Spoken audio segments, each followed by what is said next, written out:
Hi everyone, this is Sarah, the Catholic Homemaker. Today I am sharing with you a recipe that I made myself for a while and then my husband took over. It's healthy hot chocolate, and I actually haven't made it in a while, but I wanted to share this recipe with you guys because this is a healthier way of making hot chocolate with really great ingredients. First of all, welcome to my channel, and all those who are new, consider subscribing to my channel so we can continue to grow this community. Also hit the notification bell for all notifications so you know when I post, which is every Monday at 12 noon Eastern Standard Time. And consider commenting below your favorite way to enjoy hot chocolate, or your favorite recipe, or also consider sharing this video and liking it. All these things will help people to see my video and my channel more. So let's get into the recipe. First, you will need a cup of milk. I use whole milk and I use raw milk, so preferably raw milk. If you can source that in your area, it is the healthiest for you. And we are going to keep the enzymes intact as well. And I added a tablespoon of raw cream to this as well. We're going to use a pinch of salt. This is Himalayan salt here. 2 tablespoons of organic cocoa powder, and you can get that a lot of different places. A 1/4 teaspoon of organic cinnamon powder, and we're gonna do 1/2 teaspoon of organic vanilla. This is our homemade vanilla. And we're gonna do 2 tablespoons of pure maple syrup. The dark kind of maple syrup is the healthiest because it has the most nutrients in it. There's nothing taken out. So let's get started. You will also need a pan and a whisk. So I'm going to turn on the stove really quick to medium heat. I'm going to add the milk and the cream to the pot. And really the thing that is going to be taking the longest will be heating up the milk, and it really won't take that long. We're going to add the cocoa powder in next. Cinnamon, pinch of salt,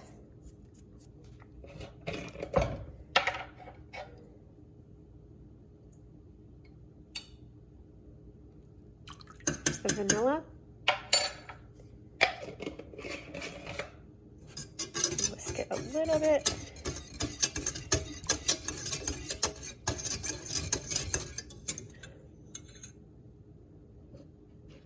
Next, I'm going to add the maple syrup.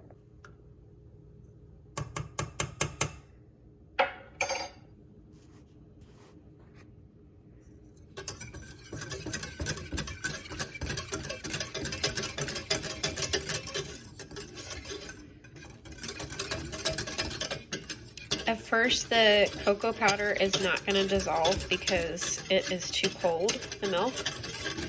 But once it starts to heat up, it will start dissolving.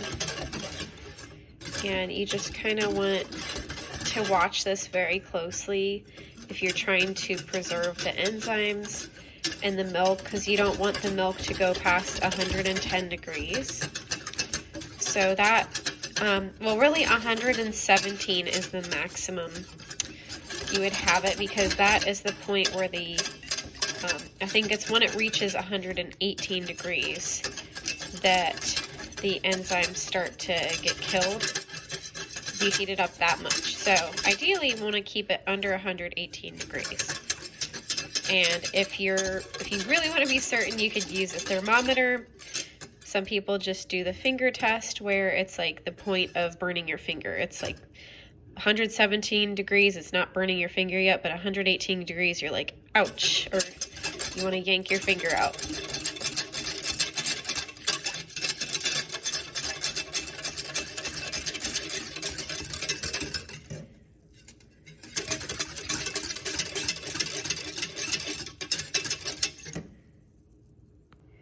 Hey you guys, so I went ahead and kept on stirring it, and it looks like my hot chocolate is ready. The milk is starting to steam a little bit, so I'm just going to turn off the heat.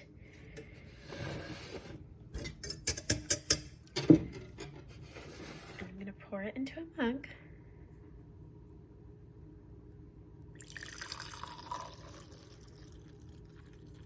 And full disclosure, I did use my finger, but if you wanted, you could use a spoon to kind of taste it and see if it's too hot or warm enough for you. And I did taste it. It tastes delicious. Now you could use more or less sugar. I think most people would enjoy this amount of sugar. It's not too much, it's not too little. Definitely not too little, but you could do less sugar for sure if you're doing something like a low carb or keto diet.